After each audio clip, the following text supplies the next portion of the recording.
Let's talk about split testing ads creative. For example, if you want to split test between two images, there are two ways of doing it. The first way is to put each ad under different ad set. The second way is to put each ad under the same ad set. So we have talked about the difference, right? If you do it this way, you will spend $10 for the first ad set and you will spend another $10 for a second ad set. So in overall, you will spend $20 for this setting. But if you do it this way, you will only spend $10 because this $10 will be distributed between these two ads. So how do you decide when to use different ad set and when to use the same ad set? You use the same ad set when you are not really focused on ad creative testing. For example, in this situation, your focus is on testing different interests, right? Different colors means that they are different interests. But at the same time, you want to know which ad, which image actually perform better. So you would do different ad sets for different audience, and under each ad set, you will put these two different ads to split test the image. Right now, the problem with this kind of setting is that Facebook makes a decision too early on which ads are performing the best. Because the way Facebook doing this kind of structure is that Facebook will rotate these two images, and when Facebook see, for example, this ad performing better compared to the other one, Facebook will allocate most of the budget to this ad. So for example, this ad will get $8 spent and this ad will only get $2 spent on it.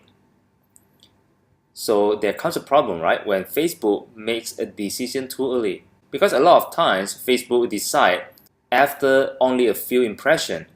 That's why in some cases, you will find that, for example, in the first ad set, you find that the red creative will spend $8 and the blue creative will spend $2. But on different ad set, the red one would spend $6 and the blue one would spend $4. Right? So it's not really consistent, right? And on another ad set, sometimes it might happen that the blue one actually outperforms the red one. Right? So you don't get confused when this happens, because this is the problem with Facebook making decision too early on deciding which ad actually performing the best under one ad set. Alright, but since the focus here is not on testing the creatives, your focus here is on testing interest. But at the same time, you can use the same budget to test the creative. Right? If you do the campaign this way and it turns out that the red consistently outperforms the blue one, then you can be safe to say that the red creatives is better than the blue one. But if you find the result is varied among the ad sets, then you might want to perform another test focused on testing the ad creatives. Then it comes to the second way of testing, is that you test each creative on different ad set. For example, you have 3 creatives you want to test. So you put them on different ad set. Why we do this? Because we want to make sure that they spend the whole $10 budget in this case.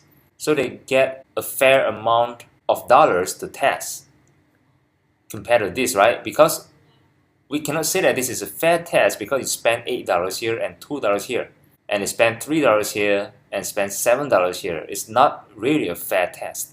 A fair test would be you spend the same budget to test each different creatives, right? And in either situation, for testing, make sure that you are doing the same targeting. All right, that's the basic of split testing, right? You split test only one thing at one time. So you don't want to split test images on different audiences if your focus is heavily on ad creative testing. After doing this test, you can check Facebook reports and see that which images will get you the most buyers. Alright, so this is about ad creative testing. See you in the next video.